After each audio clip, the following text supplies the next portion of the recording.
Alors j'avais un problème au genou depuis de nombreuses années, des douleurs régulières. Je suis allée voir mon médecin généraliste. Donc c'est un médecin généraliste qui connaît la langue des signes. Il m'a prescrit de faire une IRM, ce que j'ai réalisé. Et on a remarqué de plusieurs problèmes.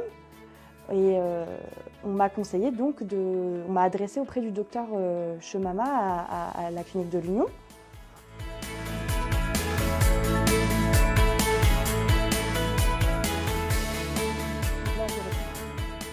Donc on m'a conseillé d'aller à la clinique de l'Union et j'avais demandé donc si je pouvais être adressée plutôt à l'hôpital parce que je savais qu'à Purpan il y avait des interprètes, il y avait un dispositif d'interprète à l'intérieur de l'hôpital et on m'a du coup à ce moment-là informé que dans la clinique de l'Union il y avait également des interprètes et un intermédiateur. Et donc j'ai découvert à ce moment-là qu'il y avait de l'accessibilité en langue des signes sur la clinique. Et en plus ça m'a arrangé parce que c'était beaucoup plus près de chez moi, c'est à peine 10 km de mon domicile, donc j'ai décidé d'être prise en charge à la clinique de l'Union. Et c'était vrai que c'était difficile de savoir comment s'organiser parce que mon mari ne pouvait pas venir, etc. Donc avec la présence des interprètes et de l'intermédiateur, j'ai pu avoir accès à toutes les informations. Au départ, voilà, c'était difficile pour moi de faire le choix de me faire opérer parce que j'avais pas toutes les informations. Et vraiment, la présence de l'intermédiateur a été un vrai appui. Ça m'a permis d'avoir confiance et c'était vraiment pratique.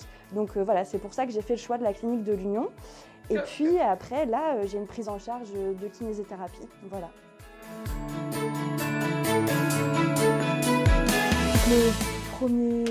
La première consultation que j'ai eue, l'interprète et l'intermédiateur étaient présents. Bon, je me disais que je n'avais pas forcément besoin d'un intermédiateur, que je pouvais avoir une consultation avec l'interprète de manière autonome. Et quand le docteur a commencé à parler, voilà, l'interprète doit être neutre et l'intermédiateur s'est rendu compte que peut-être j'avais mal compris certaines choses. Moi, j'avais compris une certaine chose et puis en réalité, je m'étais trompée. Donc l'intermédiateur a pu reprendre avec moi.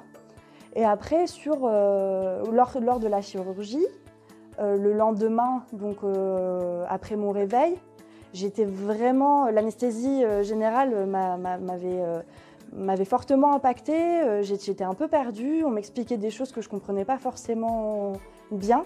Et pareil, l'intermédiateur s'en est rendu compte, il a pu me réexpliquer de manière calme et posée les choses. Voilà, le docteur lui-même ne s'en rendait pas forcément compte, l'interprète faisait son travail en toute neutralité. Et aussi, le lendemain de la chirurgie, j'étais donc en déambulateur, on m'a présenté la kiné et on m'a dit qu'il fallait que je me mette tout de suite debout, sauf qu'en réalité j'avais la tête qui tournait. Et l'interprète continuait à traduire en langue des signes, sauf que j'avais les yeux fermés parce que la tête me tournait. Et donc, pareil, une fois de plus, l'intermédiateur m'a signifié qu'il fallait que j'ouvre les yeux. Et enfin voilà, c'est vrai que la présence de l'intermédiateur est vraiment utile parce qu'il perçoit les besoins qu'on peut avoir en tant que personne sourde.